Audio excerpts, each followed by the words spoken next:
vamos a dar inicio a nuestra conferencia del Centro de Estudios Guadalupanos UPAEP.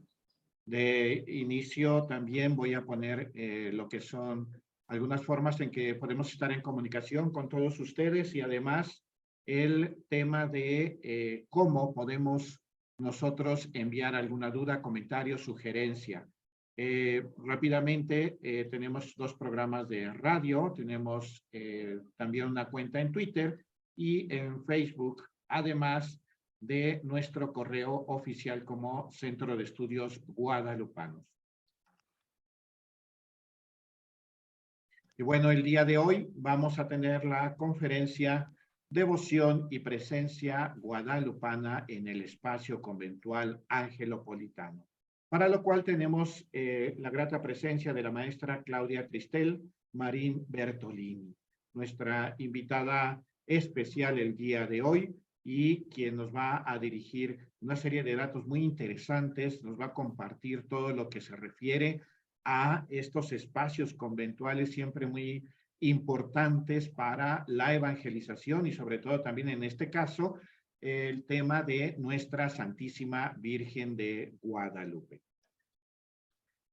Hoy especialmente, pues estamos celebrando también, rápidamente comento, que en 1990 nuestra universidad se consagró a la Santísima Virgen de Guadalupe.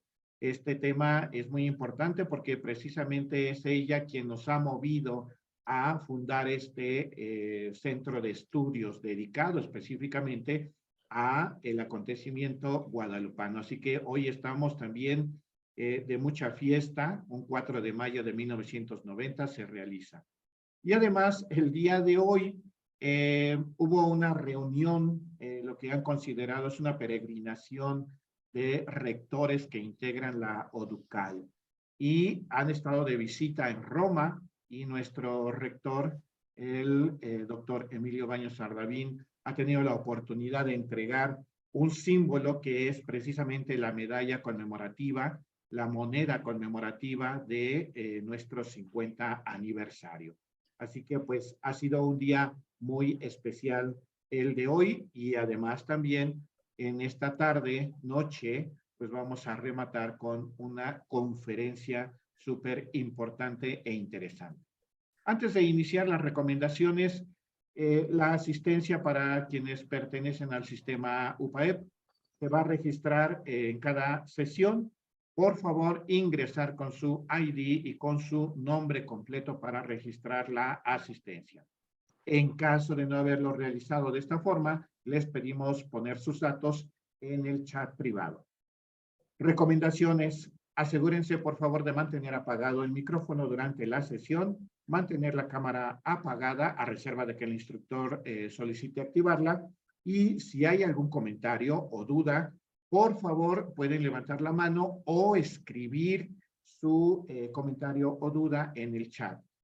Al final de nuestra conferencia tendremos una sesión dedicada a preguntas y respuestas. Así que, pues, vamos a dar la bienvenida a la maestra Claudia Cristel Marín Bertolini. Me voy a permitir leer una breve semblanza de su amplio currículum. La maestra Marín Bertolini tiene la licenciatura en Administración de Empresas en el 2001 por la Universidad Olmeca AC de Villahermosa, Tabasco. Tiene la maestría en Finanzas en el 2017 por la Universidad Iberoamericana Puebla AC. Es además estudiante de la maestría en Historia del Arte, que está en proceso de titulación por la Facultad de Filosofía y Letras de la Universidad Nacional Autónoma de México. Realizó el Seminario de Educación en Museos en el 2016. Esto en el Centro de la Imagen en Conaculta, y además tiene una gran cantidad de seminarios y conferencias a las que ha tenido la oportunidad de asistir. Ha sido catedrática en la Universidad Iberoamericana. Destaca su trabajo para el Museo de Santa Mónica y actualmente su colaboración en el Museo Amparo de Puebla. Tiene 6 publicaciones en revistas de México y el extranjero sobre temas de arte barroco principalmente. ha realizado investigación en varias líneas de estudio, principalmente sobre arte religioso. Y sin más, y para aprovechar el tiempo con la maestra Marín Bertolini, cedo el micrófono para dar inicio a su ponencia. Adelante, por favor. Muchísimas gracias, maestro Bravo, maestro Valle. Muchísimas gracias a todos por su asistencia el día de hoy. Es un gran gusto para mí poder colaborar esta tarde en el marco de los festejos del 50 aniversario de la universidad y también pues en este conjunto de actividades que se realizan en torno al estudio de la Virgen de Guadalupe, ¿no? Y bueno, pues para dar inicio precisamente a la presentación que haré para ustedes el día de hoy, voy a compartir mi pantalla y me permito platicarles un poquito respecto de lo que les compartiré esta tarde. Precisamente la presentación de hoy tiene como título Devoción y Presencia Guadalupana en el contexto conventual angelopolitano y como ya lo comentó el maestro Bravo, una parte importante de las actividades que he realizado a lo largo de varios años es precisamente un ejercicio de corte académico que he realizado con el Museo de Arte Religioso del ex convento de Santa Mónica.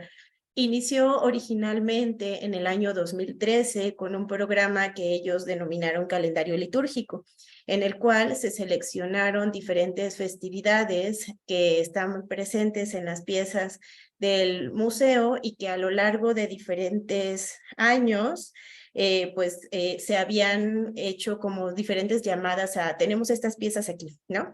Entonces lo que se hizo fue seleccionar algunas de ellas para presentarlas sobre todo en un contexto separado de la colección permanente y también con la oportunidad de poder sacar piezas del depósito, poder restaurar piezas, ¿no? Y presentarlas al público. Tuve la oportunidad de presentar dos exposiciones, una de ellas fue Pasión de Cristo, que precisamente fue en el marco de las festividades de la Semana Santa, y posteriormente este otro tema dedicado a la Virgen de Guadalupe, pues precisamente encontramos que dentro de la colección del Museo de Santa Mónica había una gran cantidad de piezas vinculadas a la Virgen de Guadalupe, ¿no? Y además de que teníamos diferentes materialidades y formatos y que valía la pena hacer esta revisión de por qué hay tantas imágenes guadalupanas, ¿no? También entendiendo que los objetos que forman parte de esa colección provienen de diferentes contextos. Recordemos que el Museo de Arte Religioso de Santa Mónica surge en los años 30, precisamente una vez que se da la última exclaustración de las religiosas agustinas de Santa Mónica,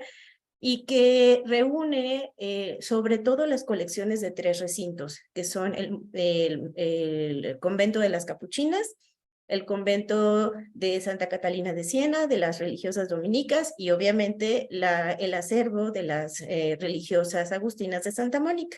Entonces, bueno, a partir de la revisión de su acervo, se hizo este análisis, esta presentación al público en el 2013 y de cierta manera ha sido un tema que he continuado trabajando de manera recurrente, pues ha habido algunas piezas que por la temática que presentan y por las llamadas que tienen hacia otras líneas de investigación, pues han continuado, digamos que presentes en mi tarea como investigadora, ¿no? Entonces, bueno, hoy les voy a presentar un conjunto de objetos que forman parte de esta colección. La gran mayoría de ellas, lamentablemente, se encuentra en la bóveda, pues la colección es muy vasta y el espacio no es lo suficiente como para poder mostrar todo lo que tienen en su acervo.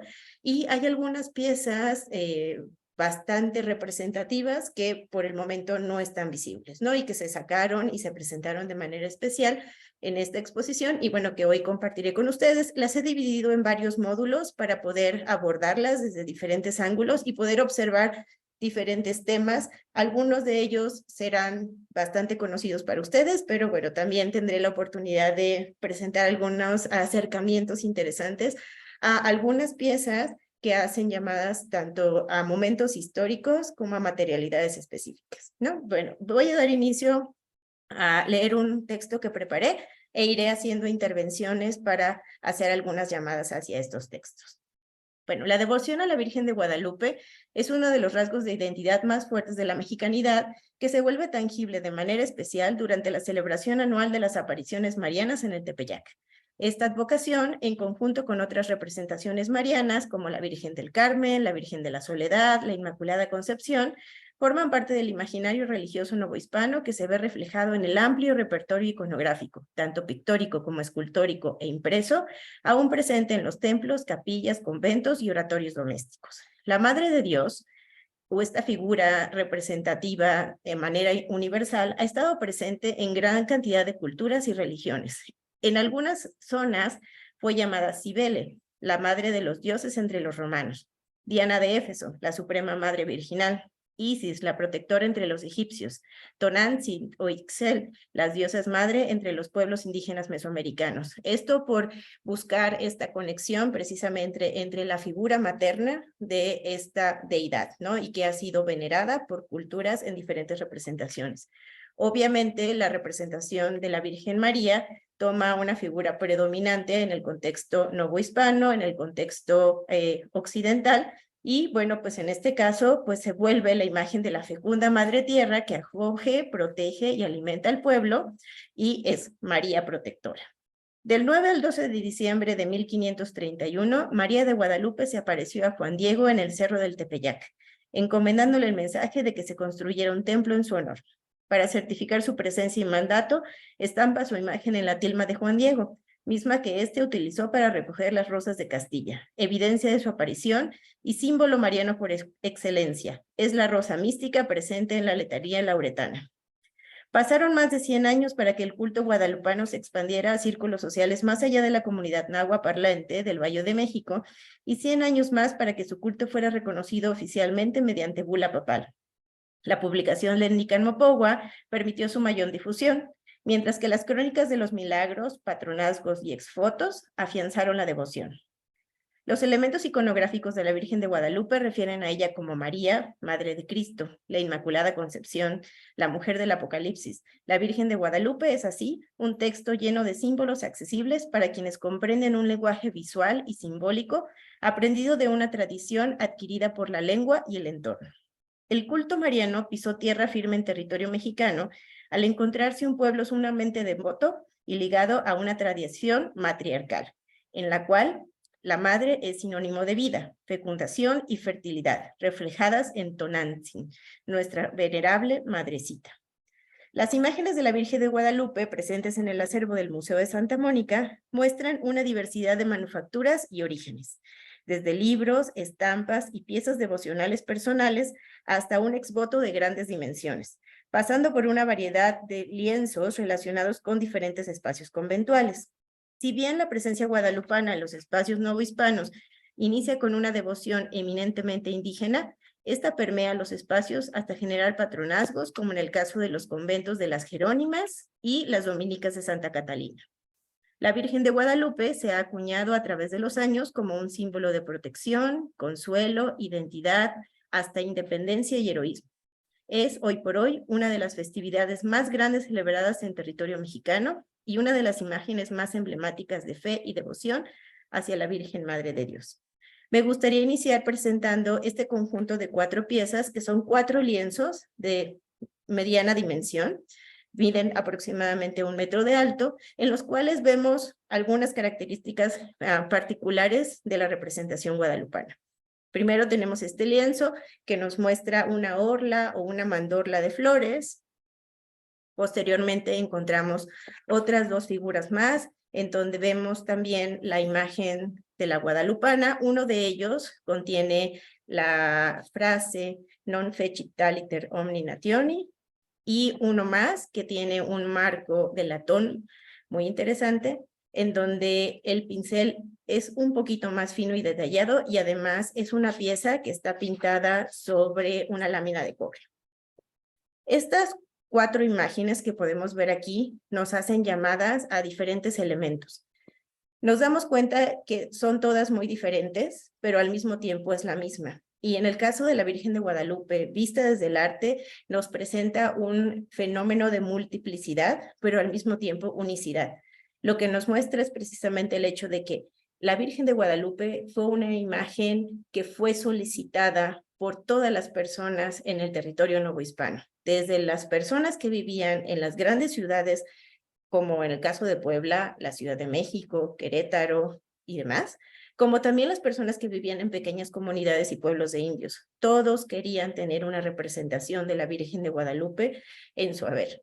Esta idea precisamente genera que haya un fenómeno de reproducción múltiple y que además pasa por la mano de muchos pintores y escultores, algunos más estudiados, otros pintores con menos práctica del pincel, y dan como resultado imágenes muy diferentes, que además van generando adiciones y transformaciones. Por ejemplo, algunos, como en el caso de la primera imagen que les mostré, nos incorporan elementos florales. En otros casos podemos ver que hay muchas representaciones que tienen en las 4 esquinas las escenas de las apariciones a Juan Diego, etcétera. En algunos otros casos, por ejemplo, se incorporan elementos de la letanía lauretana. En otras ocasiones podemos ver la representación de la Colegiata de Guadalupe en la parte de abajo. Algunas incorporan la frase dicha por el Papa.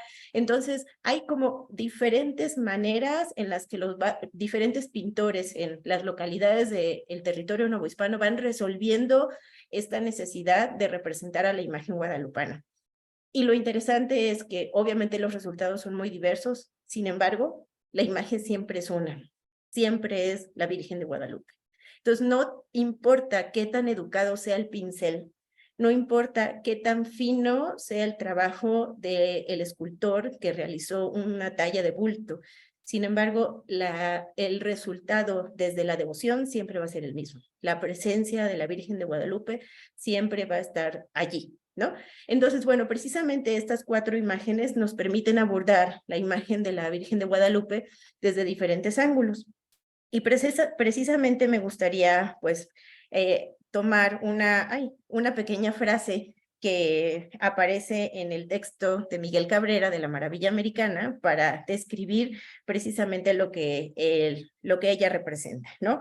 Él la describe como un palio de perfecciones, un pasmo de belleza, suavidad, unión y dulzura, quedando en este divino retrato la pintura jamás antes vista, como de un pincel todo del cielo que supo unir el mayor conjunto de perfecciones de cuanto tiene de bueno la pintura, ¿no?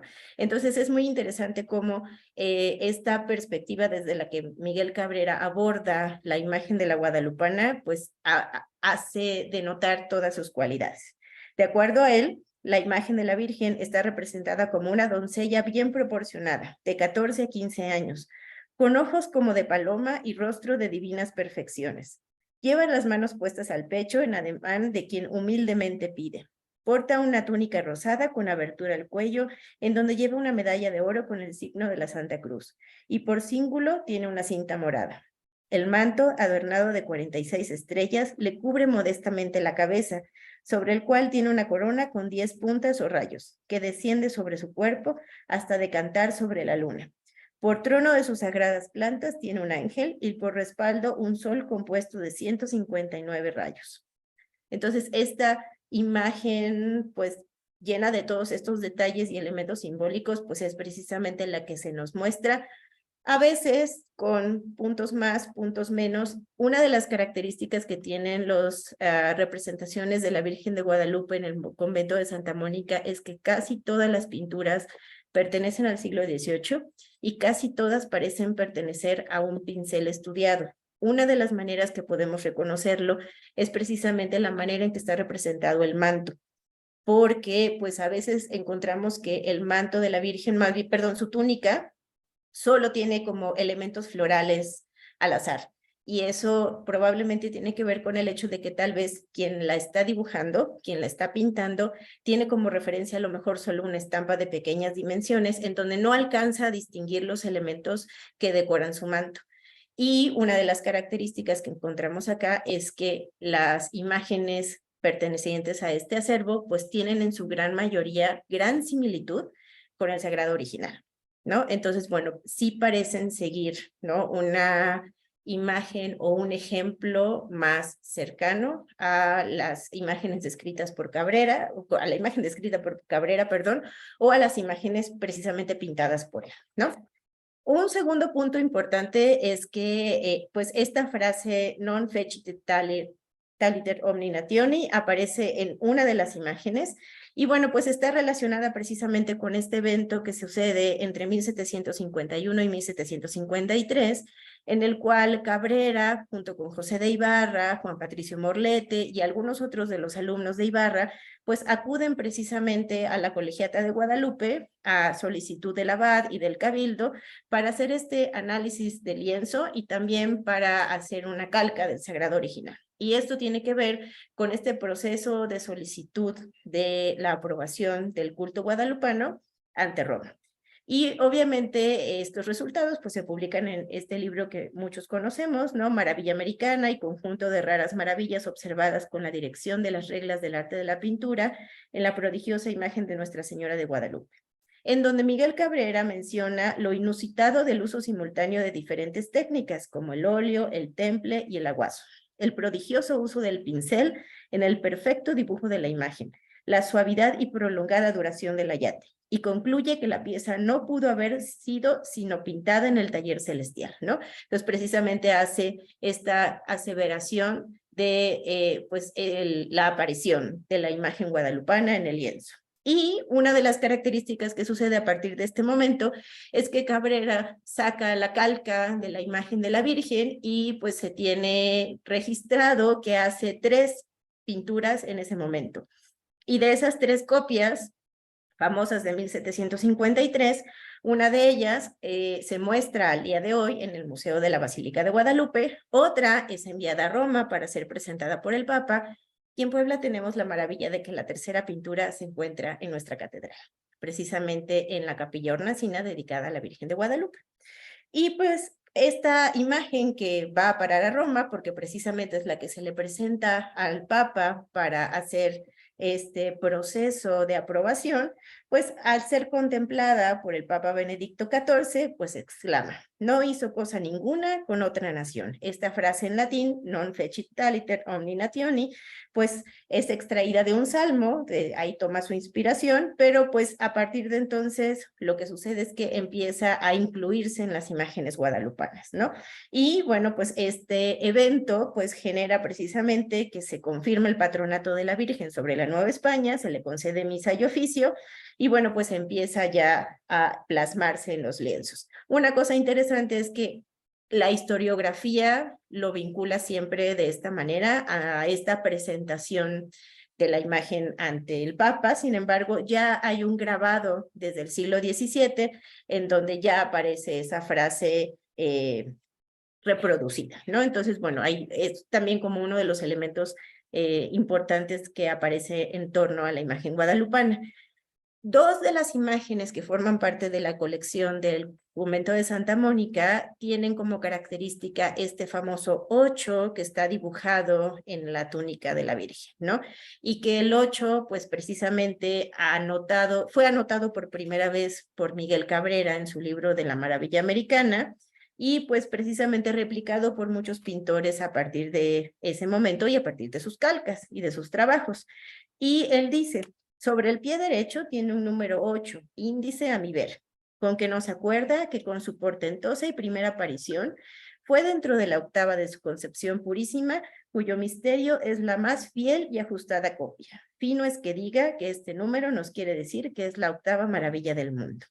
Este elemento simbólico, más allá de ser un objeto o un elemento visual reproducido constantemente en estas copias ilustradas o más académicas de la imagen guadalupana, pues también de pronto va a tener estas llamadas hacia la devoción y también estas llamadas pues a elementos de inspiración como los cancioneros. Y precisamente en el cancionero histórico guadalupano hay un cantar dedicado al 8 de la Virgen María, ¿no? Y entonces se publica en 1811 y dice, el número 8 tiene en la rosada túnica y previene de este cifrado modo que habrá de libertar el reino todo, por su alta mediación de alguna cruel tiránica invasión. Nueva España estará serena, afable, en 808 memorable, ¿no? Entonces, bueno, pues precisamente esta idea de el 8, pues retomada desde diferentes ángulos y no solamente pues desde esa mirada de Miguel Cabrera que está presente en la Maravilla Americana. Y un último elemento que me gustaría mostrar en relación bueno, perdón, aquí estaba la frase. Un último elemento en relación a este primer conjunto de 4 imágenes es el hecho de que las 4 imágenes están coronadas.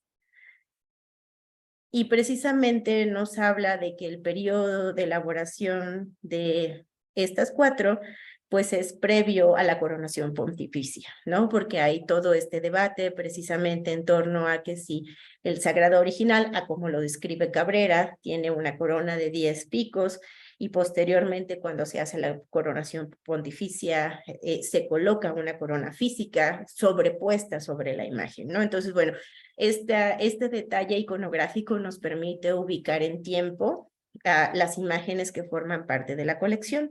Y bueno, pues precisamente nos ayuda a hacer ese contraste contra la imagen que tenemos a la derecha, que es el sagrado original. Otros de los elementos que están presentes en la colección de imágenes guadalupanas del convento de Santa Mónica son los grabados, que a veces solemos desdeñar porque su tamaño y su materialidad de pronto no tienen pues la vistosidad, ¿no? O la repercusión óptica que nos puede dar una pintura.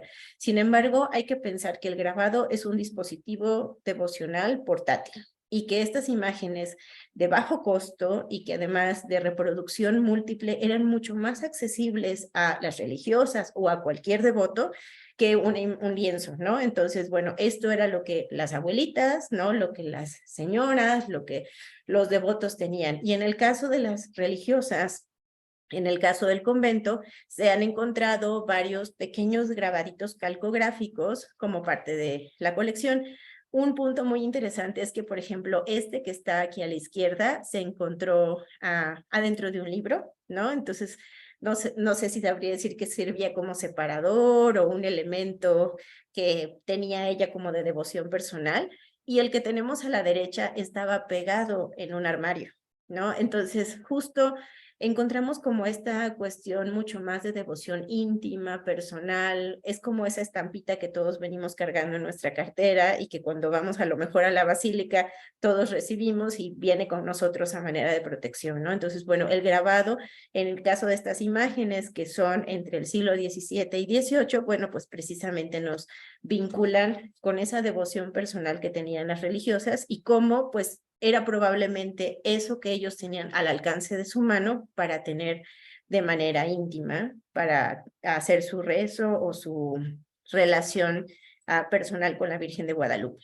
Otra pieza del corte devocional y de pequeño formato es este medallón, en donde podemos ver una pequeña pintura muy, muy pequeñita, que tiene en su interior no solo la imagen de la Virgen de Guadalupe, sino que en la parte inferior, aquí se las voy a mostrar sin el marco, tiene un nazareno y en la parte de atrás tiene una santa escolástica.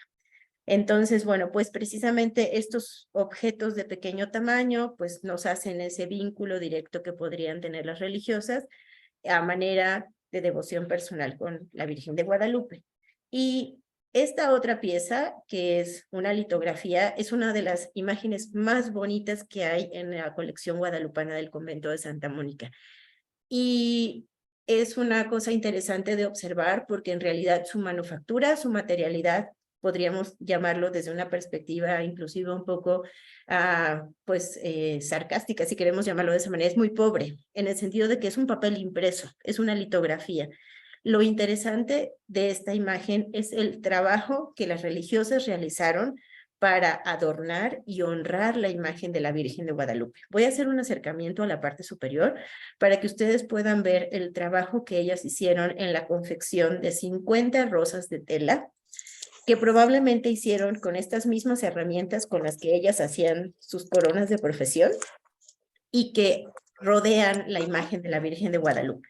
Entonces es muy interesante precisamente este ejercicio en donde podemos ver que, pues, además de las rosas, ellas colocaron aquí pequeños fragmentos de papel dorado para representar los rayos de la imagen del sagrado original. Entonces, como ellas embellecen a la imagen de la Virgen de Guadalupe en relación a esta devoción precisamente a ella, ¿no? Entonces, bueno, una de las características que tiene esta pieza y que no está presente en los lienzos es precisamente la aparición de las escenas, ¿no? Y además están estas cartelas que nos hacen relación a los atributos de la letanía lauretana, ¿no? Entonces, habla de Madre Purísima, Madre Castísima, Madre Inmaculada, Virgen Prudentísima, causa de nuestra alegría, entre otras, ¿no? Y bueno, pues precisamente el hecho de que sean 50 flores de tela tampoco es fortuito, perdón, porque precisamente puede hacer relación a una tradición vinculada con una práctica que pues era una Pascua guadalupana en la que se rezaban 50 Aves Marías, o también las mismas 50 Aves Marías que se rezan en el Rosario, ¿no? Entonces, bueno, ahí todos estos elementos se van concatenando, ¿no? Desde lo visual hacia la práctica que las religiosas realizaban en este tipo de objetos, ¿no? Y un último elemento devocional al que me gustaría hacer relación es a un impreso, a una publicación, que ya es un texto del siglo XIX, bueno, sí, del siglo XIX, y que precisamente pues se llama Flores del Tepeyac, y que tiene como característica que va haciendo la relación de las virtudes, pero en este caso lo hace no desde las virtudes de María, sino desde las virtudes de la imagen guadalupana. Entonces, lo que hace es describir y generar oraciones para las 7 maravillas encontradas en la Virgen de Guadalupe. Entre ellas, las enumero: la tosquedad y la falta de imprimación del lienzo, la perfección del dibujo, la variedad de materiales utilizados, el brillante dorado, la repulsión ante la intervención humana y la prodigiosa duración de la imagen. Y si yo me refiero a estos elementos, puedo hacer una conexión con la descripción que hace Miguel Cabrera del Sagrado Original. Y entonces es muy probable que este elemento devocional que hace alusión precisamente o que venera estas características particulares del lienzo guadalupano, pues haga esta conexión con la descripción que hace Miguel Cabrera en La Maravilla Americana, ¿no? Entonces tiene esta llamada, pues podríamos decir desde su materialidad y desde el arte, ¿no? Desde la representación simbólica hacia lo devocional, ¿no? Entonces, bueno, aquí encontramos pues estos elementos que nos remiten a estas características. Y por último, otro documento u otra publicación presente en el acervo de Santa Mónica es un libro de constituciones y reglas de la Congregación de Nuestra Señora de Guadalupe que se erige en la Ciudad de México, precisamente. Y algo muy interesante es que este material, este libro, tiene nombre y apellido, porque la dueña de este libro de constituciones es ni más ni menos que esta religiosa que tenemos aquí, Ana Francisca de la Santísima Trinidad, que fue originalmente religiosa del convento de Santa Catalina de Siena, aquí en Puebla. Aquí podemos ver su retrato de profesión, es uno de los retratos de monjas coronadas que ustedes pueden ver si van a la sala del segundo piso del Museo de Santa Mónica, pero que posteriormente ingresa a la congregación de las religiosas de la Virgen de Guadalupe en la Ciudad de México.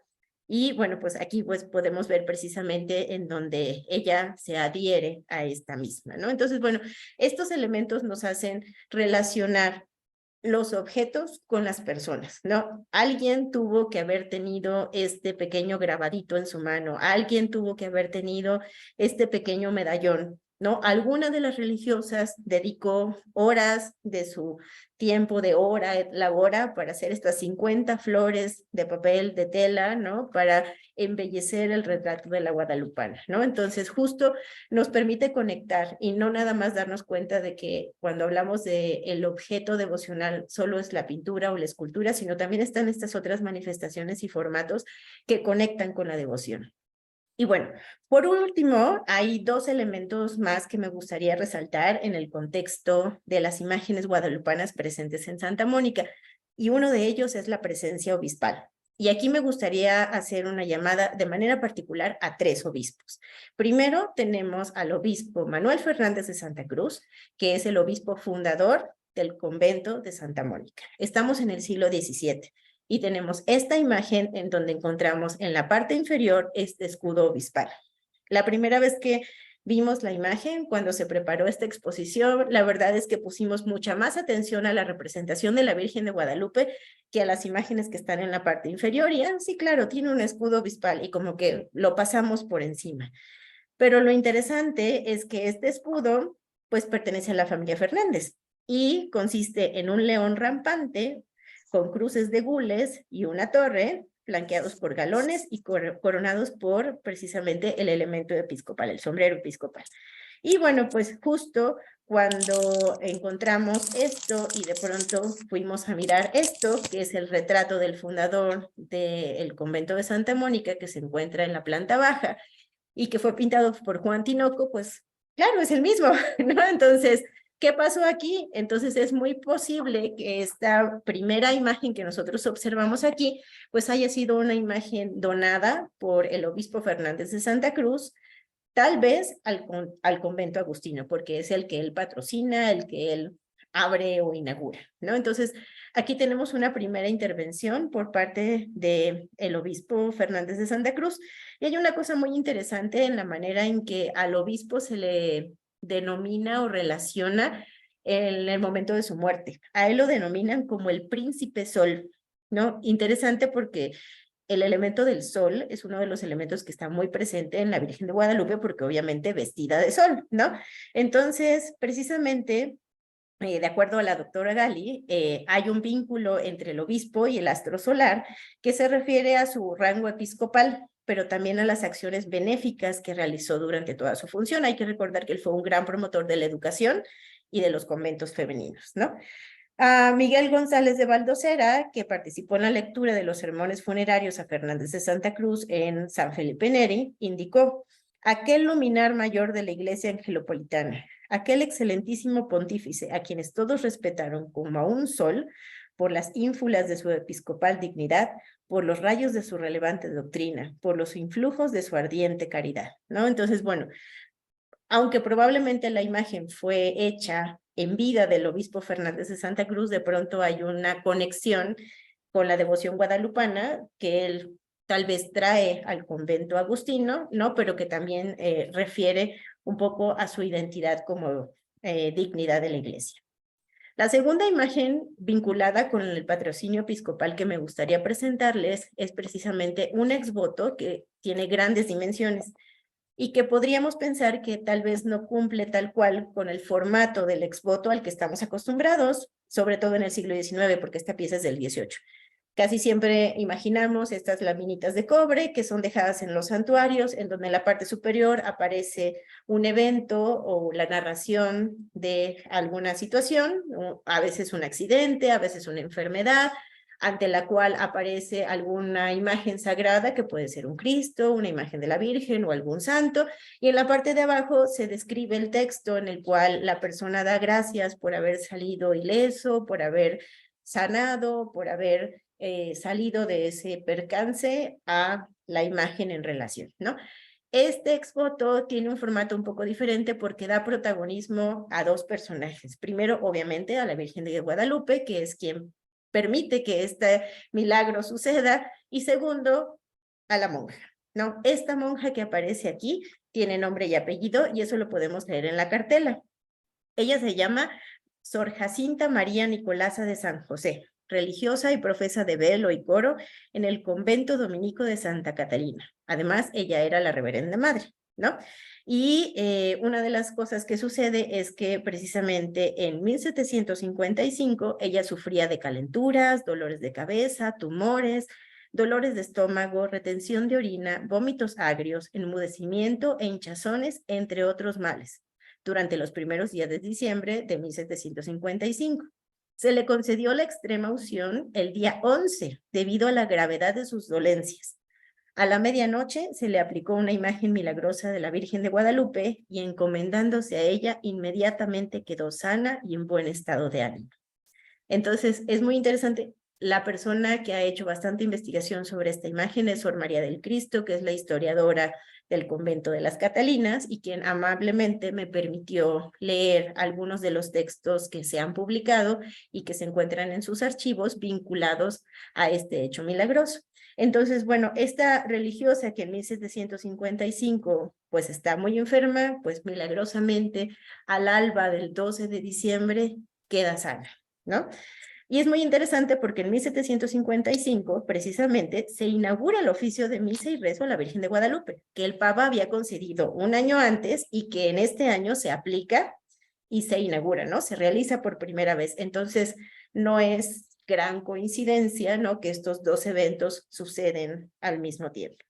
Este milagro de curación, como lo muestra la cartela, fue averiguado por un juez llamado Gaspar Antonio Méndez de Cisneros y notariado por Manuel Gómez de Escobar, con la presencia del obispo de Puebla, Domingo Pantaleón Álvarez de Abreu.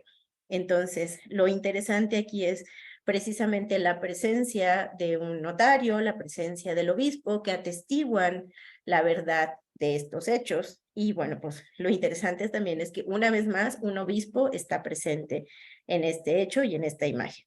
Y aquí algo también muy particular es que en la parte superior tenemos las imágenes de dos santos. De un lado está San Nicolás de Tolentino, y pues precisamente aquí pues la monja se llama Jacinta María Nicolasa, y luego del otro lado tenemos otro santo que siempre hemos estado en duda por los atributos que porta, porque lleva un báculo episcopal. Entonces en algún momento pensamos que podía ser San Agustín o San Jacinto, porque es el otro santo de su nombre, pero a ciencia cierta pues no tenemos elementos concluyentes. No tendría mucho sentido que fuera San Agustín, dado que ella es una monja de Santa Catalina, que es de la orden dominica. Sería mucho más lógico que fuera Santo Domingo de Guzmán, pero bueno, pues no tenemos como más relación y casi siempre ha quedado como en duda entre San Jacinto o San Agustín, ¿no? Y bueno, pues precisamente esta imagen pues hace muchas llamadas porque es en este mismo periodo en el que el obispo Domingo Pantaleón Álvarez de Abreu comisiona a Luis Berrueco una pieza de grandes dimensiones que se encuentra en la antesacristía, que muestra a la Virgen de Guadalupe como salud de los enfermos. Y estamos en el mismo periodo en que Miguel Cabrera está pintando estas 3 copias del Sagrado original, y una de ellas llega a la Capilla de Puebla. Y también estamos en el mismo periodo en el que tenemos otro milagro, también adjudicado a la Virgen de Guadalupe, que sucede en el convento de las Jerónimas, ¿no? Esta pieza no forma parte del acervo del convento de Santa Mónica, se encuentra en el Museo Regional de Puebla, pero que también nos narra la historia de un milagro. Precisamente lo que sucede es que tenemos a las religiosas de San Jerónimo que tienen de pronto, enmudecen, les da una enfermedad en la cual empiezan a temblar.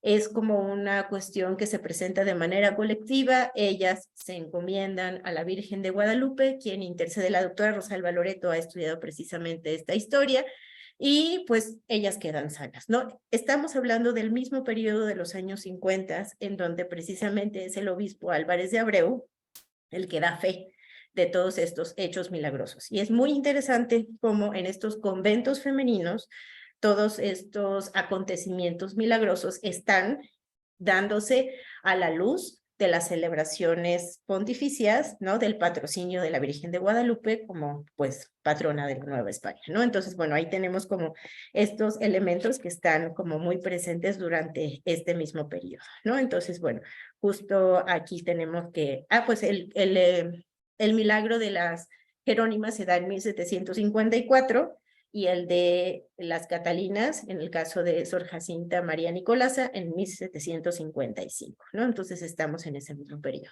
Y mi tercera intervención episcopal es para el siglo XIX. Entonces tenemos un obispo del 17, que es Manuel Fernández de Santa Cruz, uno del 18, que es el obispo Pantaleón Álvarez de Abreu, y en el 19 tenemos a don Ramón Ibarra y González, ¿no? Entonces tenemos esta auténtica, en donde precisamente tenemos a una imagen devocional en donde pues él ofrece días de indulgencia ante quienes recen a la Virgen de Guadalupe, ¿no? Entonces esta imagen, o este objeto más bien, porque no es una imagen tal cual, es muy interesante porque lo que nos presenta es la cuestión devocional, pero también de un obispo muy particular, porque pues sabemos que pues Ramón Ibarra fue el primer arzobispo de Puebla como tal, pero que además no está sepultado debajo del ciprés.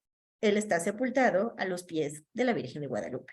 ¿no? Entonces, bueno, justo aquí tenemos este documento también que nos habla de las indulgencias, los rezos a la Virgen y la devoción. Esta es la parte posterior que nos habla de quién fue el dueño de la imagen, el señor Ruperto Rodríguez, y que pues probablemente estaba relacionado o vinculado con alguna de las religiosas, tal vez era su padre o algún familiar, ¿no? Y obsequia este objeto a algunas de las monjas del convento, ¿no? Y bueno, nada más como para dar contexto precisamente al elemento vinculado a la devoción mariana, es que pues la Virgen de Guadalupe obviamente no es la única devoción mariana representada. Sin embargo, es la más numerosa, ¿no? Es un sinfín de imágenes guadalupanas las que están en el acervo del convento de Santa Mónica, pero también hay otras devociones como la Inmaculada Concepción, por ejemplo, ¿no? Hay algunas imágenes que muestran escenas o pasajes como en este caso la Asunción de la Virgen, la Coronación, ¿no? Que forman parte de la Sala Mariana, que así se ha denominado porque ahí se concentra la gran mayoría de las piezas vinculadas a la Virgen María. Aquí tenemos dos imágenes donde se presenta con la advocación de la Inmaculada Concepción y aquí como la mística Ciudad de Dios. También tenemos a la Virgen de la Consolación o de la Correa, muy vinculada con la narración agustina, porque precisamente lo que vemos en la imagen es que la Virgen le da a Santa Mónica la correa y le dice lo que ates o desates, ¿no? Entonces, bueno, precisamente la consolación o la correa está vinculada con la devoción agustina. Y tenemos a la Virgen de las Maravillas, que es una devoción que se venera en Pamplona, en el convento de las Madres Agustinas. Tenemos a la Virgen de los Gozos, por un lado, a la Virgen Dolorosa por el otro. Tenemos también a la Virgen del Refugio, está Nuestra Señora de Trapana, que va a tener una relación muy directa con el obispo Palafox, ¿no? En la imagen que se venera en la Biblioteca Palafoxiana, lo que hoy es la Biblioteca Palafoxiana.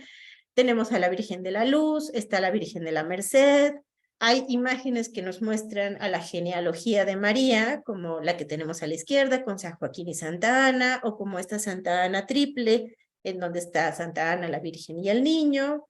Tenemos escenas de su vida, como el nacimiento de la Virgen infantita. Tenemos también a la educación de María, la Anunciación y diferentes escenas que nos narran precisamente los textos, ¿no? Tenemos a la Virgen del Rosario en dos imágenes de bulto. Y bueno, pues lo que podemos ver es que no solo es la Virgen de Guadalupe, es la Virgen María en realidad quien está allí presente como un modelo de virtud, un modelo de perfección, pero que de manera específica, aterrizándolo a la Virgen de Guadalupe, pues podemos encontrar que hay una gran cercanía, que hay un gran elemento protector, ¿no? De consuelo, un gran elemento que está presente también desde el patrocinio episcopal, pues que nos habla de la vinculación tan fuerte que tuvieron las religiosas con esta devoción, a partir también de estos pequeños objetos personales que formaban parte de sus pertenencias, y bueno, pues que nos vinculan precisamente al espacio conventual con la devoción guadalupana. Y bueno, pues con este conjunto de imágenes que acabamos de revisar, pues concluyo esta presentación. Muchas gracias. Agradecemos muchísimo a la maestra Marín Bertolini por presentarnos, compartirnos sobre todo estos tesoros poblanos que tenemos y a los cuales hay que dar seguimiento, de alguna forma poder enriquecer también lo que es el acervo propio con todo esto que acabamos de ver. Muchísimas gracias, maestra. Y pues abrimos la sesión de preguntas y respuestas. Si alguien quiere levantar la mano o escribir su pregunta en el chat, con mucho gusto. Esperamos. Adelante, Rebe Conde. Adelante. Muchas gracias. Pues primero, felicitarte, Claudia, porque ha sido una magnífica participación. Me he quedado maravillada de todo y yo creo que es la puntita del iceberg de todo lo que has estudiado y has descubierto. Y la verdad, felicidades. Y mi pregunta concreta es, ciertamente hay pinturas de la Virgen de Guadalupe que tienen una corona. ¿Tiene algo en especial? Creo que estaban algunas como encasilladas, por decirlo de alguna forma, en los años, en el siglo XIX, los años 1800. ¿A qué se debe o por qué esa corona? Si la original obviamente no la tiene. hay un debate que se da precisamente en el siglo XIX, en la época de José Salomé Pina, que en ese momento era el director de la Academia de San Carlos, al cual se le adjudica precisamente en esa época el hecho de que, bueno, en su momento se le acusa de que hace una intervención del sagrado original borrando la corona.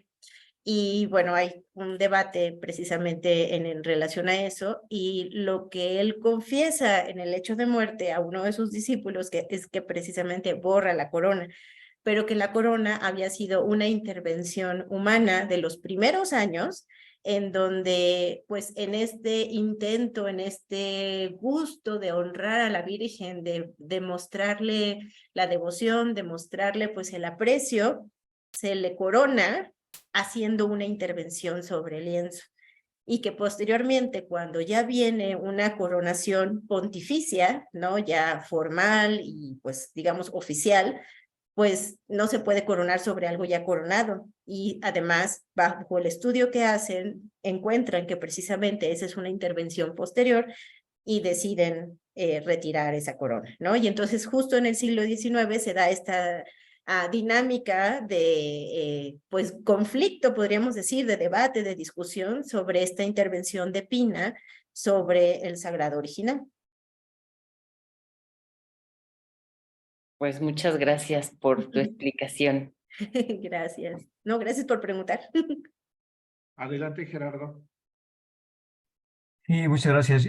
Yo quisiera saber si en el convento de Santa Mónica o el ex convento de Santa Mónica hay facilidades para entrar al acervo no expuesto y realizar investigación en las obras de arte, pinturas, pero también en documentos. Me imagino que debe haber también documentos como los devocionarios que acaba de mostrar. ¿Qué tan fácil es entrar a este acervo? Ahorita es un poquito más complejo. La verdad es que la apertura que tuvimos en el periodo entre 2013 y 2016 más o menos fue bastante buena, puesto que la directora tenía toda la voluntad de hacer cosas en el museo y mover el acervo. No que el director actual no lo tenga, porque seguimos con el seminario Reconocer en el museo. Simplemente que en ese momento había una partida específica por parte del INAH para restauración de obra. Entonces, para poder aplicarla y para poder recibir ese recurso económico, se necesitaba justificar, ¿no? Y entonces uno de los programas que la directora en ese momento empezó a trabajar junto con Israel Gutiérrez fueron el programa de piezas en diálogo, en el cual se seleccionaban 2 o 3 piezas de la colección que estuvieran en el depósito, que requirieran intervención para la restauración y fueran presentadas al público, y posteriormente empezamos con calendario litúrgico. Entonces, digamos que en ese momento era el pretexto perfecto para sacar lo que estaba dentro y presentarlo, pues aunque fuera de manera temporal, porque ahorita de todas estas piezas que nosotros observamos solo hay una exhibida, que es la del exvoto de Sor María Jacinta Nicolasa, ¿no? Y bueno, pues en este momento ese recurso presupuestal ya no está disponible, y entonces pues obviamente la gran mayoría de estas piezas pues están en el depósito. Sin embargo, si uno como investigador se acerca a la dirección y expone un tema de investigación que se vincula con los acervos del museo, hay la posibilidad. Un punto importante es que está el acervo pictórico, escultórico, y como lo dice maestro, está el acervo bibliográfico, que además, por algún extraño motivo, está dividido en 2 partes. Una parte lo tienen allí en el museo y la otra parte está en los fuertes. No sé exactamente a qué se deba esa separación del acervo. Sin embargo, el archivo tal cual de las religiosas lo siguen teniendo las Mónicas. Eso sí no está en el museo. Pero pues yo he tenido la posibilidad de ir y platicar con el director, solicitar fotografías y demás, y ha habido apertura. A veces el proceso toma un poco de tiempo por precisamente el hecho de que es un museo que cuenta con muy poco personal. En realidad, estos museos de Lina pues tienen pocas personas que manejan las diferentes áreas, pero sí hay posibilidad y hay apertura. Muchas gracias. Adelante, Lucy Barra, si quiere hacer su pregunta, por favor. Sí, yo quería preguntar que en el 2022, en diciembre, había aquí en Nueva York, en la iglesia de San Patricio, en Manhattan, una imagen de la Virgen, según esto de Miguel Cabrera, y la imagen era venerada por muchísimos latinos. Ahora la han cambiado por una copia fiel del original. Y me he encontrado con personas que, como no han ido a México, piensan que la original era la que estaba antes, no la que está ahora. Es una cosa impresionante que dice, esta no es la buena, pero una copia como la de Miguel Cabrera está bien que haya, no sé, devoción, aunque no sea la original, como la que ahora hay, es una copia muy bonita, muy bonita, muy bonita, es como si yo estuviera en la Basílica de Guadalupe. Esa es mi pregunta. Muchas gracias. Creo que precisamente nos permite redondear ese tema de la cuestión de la multiplicidad, ¿no?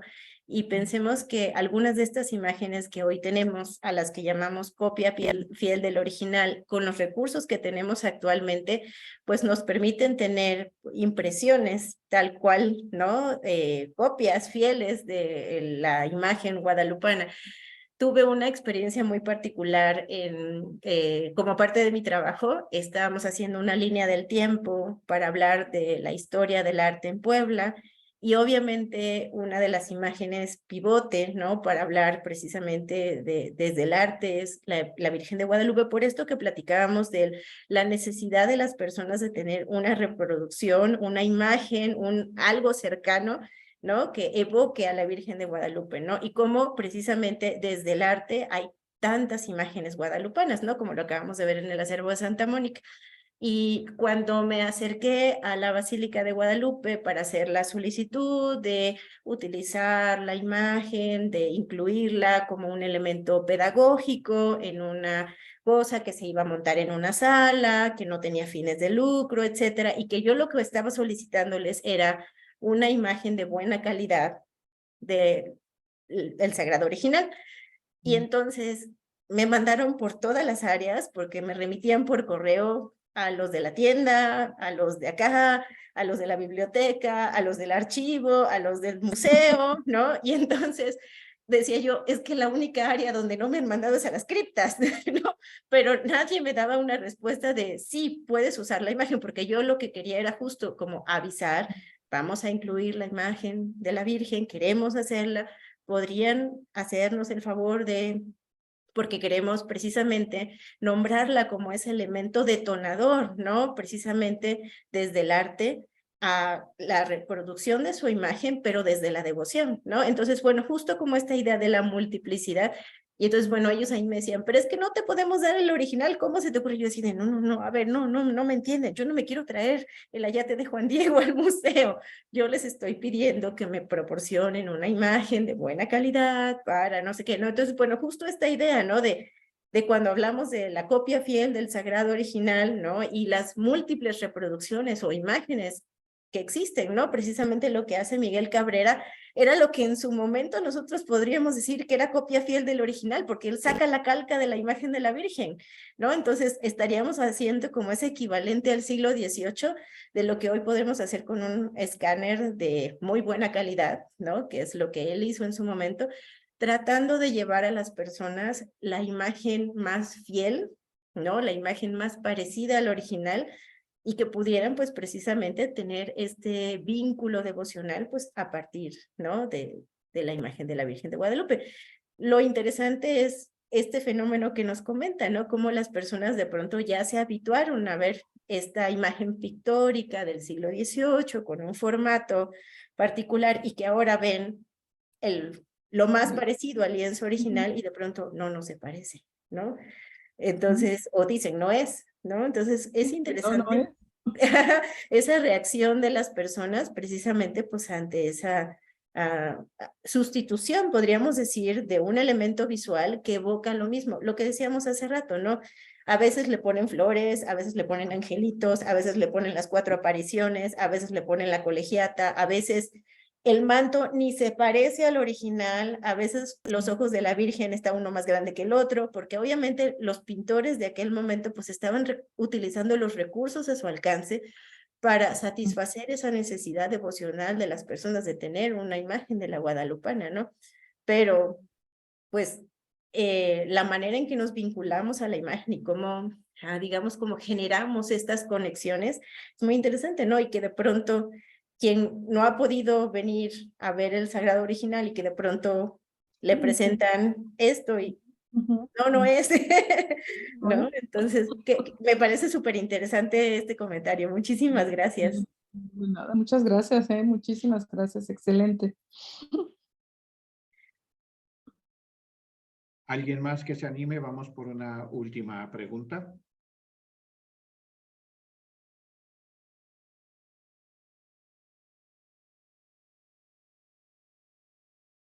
Parece que han quedado muy claros los conceptos, la explicación.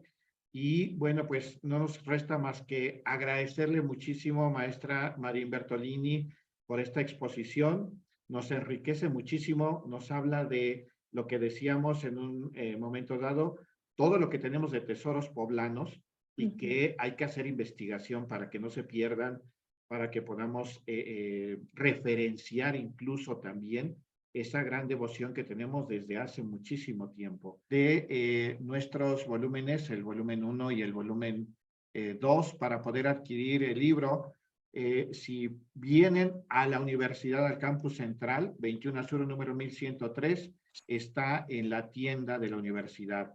De lo contrario, pueden, si están en la ciudad de Puebla, pedirlo al señor Ramón González. Este es el número de teléfono. El volumen, el tomo número 1, siglo XVI, el inicio, y el tomo número 2, siglo XVII, el desarrollo, están ya a su disposición. Les decía, si lo piden con el señor Ramón González, están aquí en la ciudad de Puebla, se los puede llevar a domicilio. Así que, pues, ojalá puedan seguir con nosotros y, pues, nos resta más que agradecerles nuevamente su participación. Muchísimas gracias.